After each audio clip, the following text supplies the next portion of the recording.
Assalamualaikum Profesor dan kakak, akang teteh, teman-teman semua. Jadi kita langsung mulai. Pertama makasih banyak Prof karena udah menyempatin waktu mau ketemu sama kami semua. Jadi sekarang kemarin mungkin di chat sama Alfi itu vitamin itu kepanjangannya ini Prof. Visit for Doctor Medical Students Career Information. Jadi lebih kayak kami mau wawancara, nanya-nanya gitu seputar perjalanan karir dokter, terus juga perjalanan pendidikan gitu, supaya dari kami bisa dapat insights, bisa banyak yang dipelajari gitu juga dari dokter gitu. Mungkin sebelumnya kita perkenalan dulu. Kami dari kelompok 28 dok. Jadi dari tadi udah mungkin dijelasin sama Teh Fafa masa bimbingan atau ospek prodi. Saya Wulan. Nama saya Muhammad Akil Ramadan, biasa dipanggil Akil dok. Akil. Ya. Wulan, Akil, terus? Saya Davina Zarto Mapalia, dipanggil Davina. Saya Amanda Pratika Satria, jadi dipanggil Cika dok. Saya Sharon Selivia Hukum, biasa dipanggil Sharon.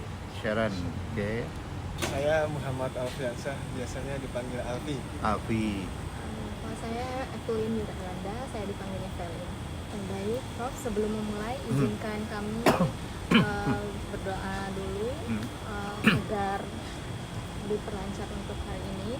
Berdoa menurut agama dan kepercayaan masing-masing.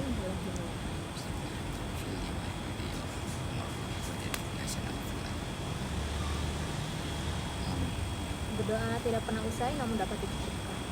Oke. Baik Prof, jadi mungkin supaya teman-teman di sini juga bisa mengenal Prof sama pengalaman Prof lebih dalam, mungkin saya izin bacain CV Prof yang kemarin Prof kirim dulu ya. Jadi Profesor Dr. Denny Kurniawi Sunjaya Dr. DESS sekarang menjadi profesor di Department of Public Health di FK Unpad, kemudian researcher di CEDS Faculty of Economics and Center for Health System FK Unpad, juga menjadi board member dari Komite Etik Universitas Padjadjaran, chairman dari Community Research Ethical Committee Universitas Padjadjaran, dan juga founder dari Screen Out ya, Prof.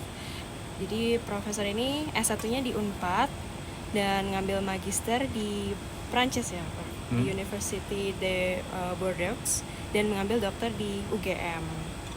Kemudian untuk periode 2024 sampai 2027 ini Prof jadi PIC of Academic Leadership Grant for Health Transformation, dan tahun 2024 ini jadi salah satu bagian penyusun RPJP Provinsi Jawa Barat. Dengan ini 5 tahun terakhir ada 56 publikasi ya Prof. Ya. Dan lebih juga lebih catat semuanya. Dan Prof juga merilis banyak buku. Di sini ada 9 dan juga mendapat 3 penghargaan gitu dari pemerintah begitu. Ya, sebagai ASN. Ya, sebagai ASN. Mungkin jadi karena kami ngelihat Prof ini pengalamannya sangat banyak gitu, sangat ahli gitu dalam bidangnya. Kami punya beberapa pertanyaan gitu Prof. Ya. Jadi kita mulai aja langsung ya. Jadi yang pertanyaan. pertama yang kami penasaran itu pas pertama kali Prof memutuskan untuk jadi dokter gitu. Itu apa yang membuat Profesor tuh saya mau jadi dokter, itu alasannya gimana Prof? Oke. Pertanyaan yang bagus. Oke, saya ini bukan anak orang kaya. Jadi saya ini lebih ke arah preman-preman begitu. Saya SMA-nya di SMA 1 Bandung ya. Kenapa jadi dokter ya? Karena dulu lebih banyak kita survive ya, berjuang untuk hidup ya. Pada zaman segitu saya udah bergantung lagi orang tua, jadi apapun dikerjakan. Cuman satu hal yang mungkin sifat ya, saya itu paling penakut, orangnya penakut. Jadi takut sama hantu, saya cari hantunya. Nah, dari SMP itu ya. Waktu itu kan nggak mungkin lah jadi mahasiswa kedokteran ya.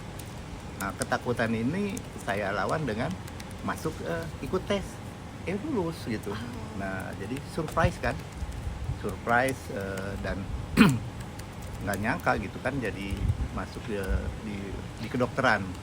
Nah, satu hal yang harus kita lihat ya, dalam hidup itu ya saya rasakan sebagai seorang manusia, bagian besar itu penuh kegagalan ya, kegagalan dan kesalahan gitu kan. Waktu SMP itu saya ikut pramuka dan juga ikut MR, Palang Merah Remaja. tapi belajar itu apa namanya yang dekat-dekat dengan kesehatan gitu kan. Demikian pula waktu SMA dilalahnya seperti itu. Nah, selalu kebagian urusan kesehatan gitu. Nah, di waktu SMA itu kami preman-preman SMA memutuskan untuk bikin pecinta alam. Namanya Gideon. Saya itu selalu jadi apa namanya istilahnya kesehatannya gitu. Jadi itu yang menambah keberanian tadi ya. Karena takut dijalani lalu ada latar belakang situ. Jadi walaupun kehidupan apa namanya di alam dan sebagainya gitu. Jadi saya masuklah ke fakultas kedokteran itu urusan kesehatannya jadi dokter begitu ya. Kasih banyak Prof tadi. Ya, mudah-mudahan ada pelajaran. menginspirasi, iya. Mungkin selanjutnya bisa dilanjutin pertanyaannya. Setelah koas itu umumnya dokter kan mengambil jalan sebagai praktisi klinis atau spesialis. Apa yang membuat Prof akhirnya memutuskan untuk tidak mengambil spesialis dan menekuni bidang Prof yang sekarang ini? Oke, saya waktu itu memang ditugaskan di puskesmas. Inginnya melamarnya sih keluar Jawa, tapi dapat apa kocokannya itu ke Garut, ke Kabupaten Garut. Tapi ternyata juga di hutan gitu, tapi saya senang aja di hutan. Jadilah puskesmas. Kemudian setelah koas sih belum kepikir mau kemana-mana. Tapi kenapa di public health itu terjadinya ya setelah kita bekerja kan jadi dokter itu wajib sebagai PNS dokter ke puskesmas. Saya di puskesmas 3 tahun tapi sebelumnya saya ke ini dulu ke rumah sakit dulu di rumah sakit Sumedang. Sudah itu ikut offshore dapat uang cukup banyak ya di offshore itu. Setelah offshore itu saya bisa beli mobil gitu. Wah. Nah saya tuh sering kakaratak, tahu kakaratak, nyari-nyari gitu kan, ada apa informasi dan sering interaksi di kantor dinas maupun departemen. Di situ saya melihat ada surat tawaran untuk sekolah gitu. Nah jadi saya sekolah lah di Prancis itu karena ada tawaran itu. Kemudian tahun 96 baru pindah ke kantor wilayah Kesehatan Jawa Barat, jadi Kementerian Kesehatan yang di provinsi. Nah karena saya belajarnya di sana ditugaskan untuk jadi ini ya manajemen ya, manajer di kesehatan di publik. Jadi memang belum kepikiran mau spesialis dan sebagainya ya di publik. Jadi saya bekerja di publik lah, nggak kepikiran mau jadi dosen juga. Mungkin tadi lanjut Prof, jadi Ya. dari pilihan karir Prof yang udah ada jalannya berarti ya Prof untuk masuk ke kesehatan masyarakat, terus di tahun belakangan ini kan Prof jadi sekarang menjabat jadi guru besar di Unpad di bidang ilmu administrasi dan kebijakan kesehatan. Itu berarti Prof kan banyak terlibat dalam pembentukan peraturan daerah ya Prof, kayak kemarin RPJP di Jawa Barat gitu. Itu boleh tahu Prof kayak pengalaman Prof itu gimana gitu dalam ranah ini? Maksudnya gimana cara Prof itu bisa ngangkat isu-isu yang Prof lihat dari dunia media, terus habis itu Prof angkat supaya didengar sama pemerintah? Pertama karena pengalaman ya, ekspertise. Mulai dari yang paling bawah ya, bekerja di puskesmas, itu kan manajemen, administrasi. Kemudian di dinas kesehatan, itu manajemen dan kebijakan. Itu semua ekspertise saya. Kemudian sekolah di manajemen juga ya. Namanya Diplôme d'études supérieures spécialisées. Saya itu di Perancis tuh belajarnya politik. Jadi saya disuruh ikut dengerin kuliah politik dan saya bergaul banyak dengan negara-negara frankofon ya. Afrika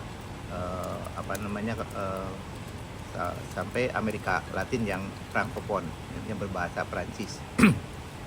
Waktu di kita kasus HIV baru 1-2 ya, di Jakarta sama Bali, saya itu udah nge-lab.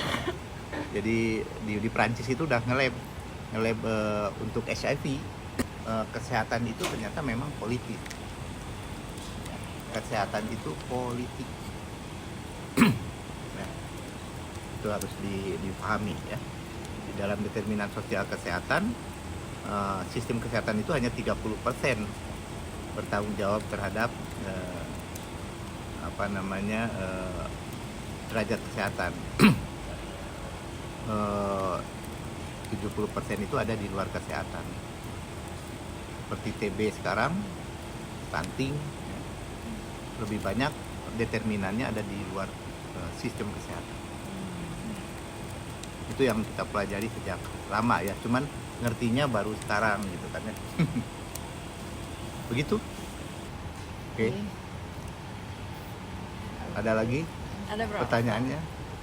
Dalam keseharian Prof, pasti Prof banyak berhadapan dan banyak mengetahui permasalahan di dunia kedokteran ini. Menurut Prof, apa yang menurut Prof itu menjadi hal yang paling penting untuk terus ditekankan dalam dunia kedokteran agar kita bisa menjaga integritas dan kualitas layanan medis di Indonesia? Oke. Kita itu ada di dalam ilmu bidang ilmu akarnya ya adalah kesehatan sebetulnya. Medis kan bagian daripada kesehatan. Kalau menurut saya ya, kalau bicara yang medis saat ini ke depan teknologi. Jadi cara belajarnya harus beda. Dan kalian jangan menggunakan mesin, jangan tergantung pada mesin. Kita harus lebih daripada mesin, lebih daripada AI itu. Di AI akan kita gunakan mau tidak mau, udah nggak bisa lagi. Mau jadi dokter apa kalian? Ya. Akan kita gunakan, tapi ya, kita tidak boleh dijajah oleh artificial intelligence ini. Mau tidak mau kan? Jadi dokter, jangan seperti dokter yang 10-20 tahun yang lalu. 10 tahun yang akan datang tetap skill. Ada lagi? Ya.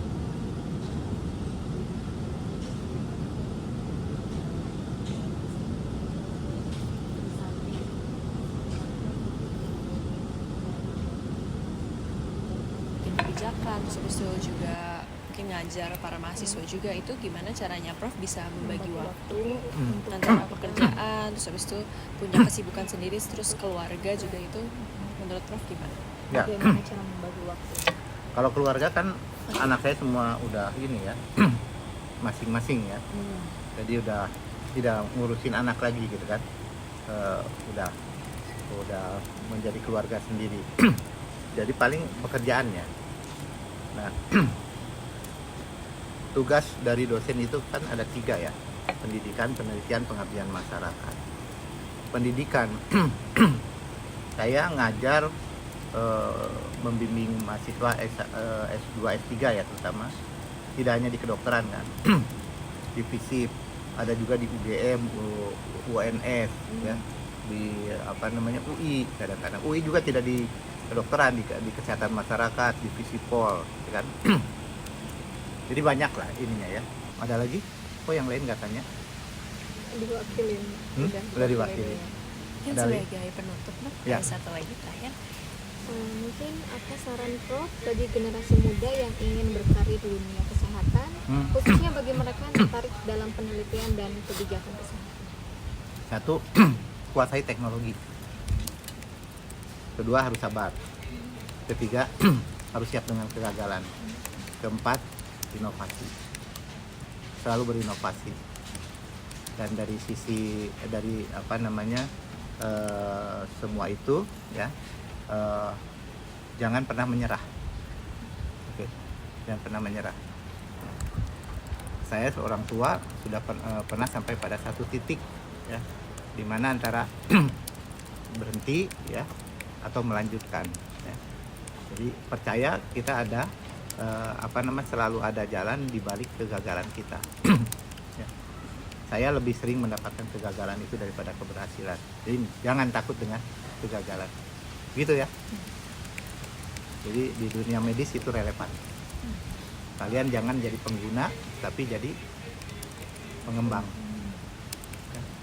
Jangan pakai udah anamnesis dan begini, pakai aja dari luar, percaya aja. Ya. Sekarang kalian justru yang harus membuat. Ada lagi? Dari Mohon maaf. teman-teman. Ya. gimana? Mohon maaf kalau ada salah-salah kata ya.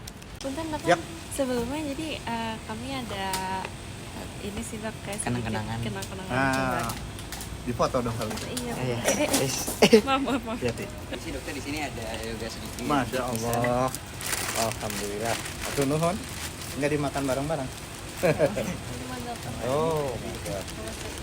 Mungkin Bisa foto dulu mati. aja, Dek. Izin deh untuk dokumentasi ya Dok. Izin dokumentasi.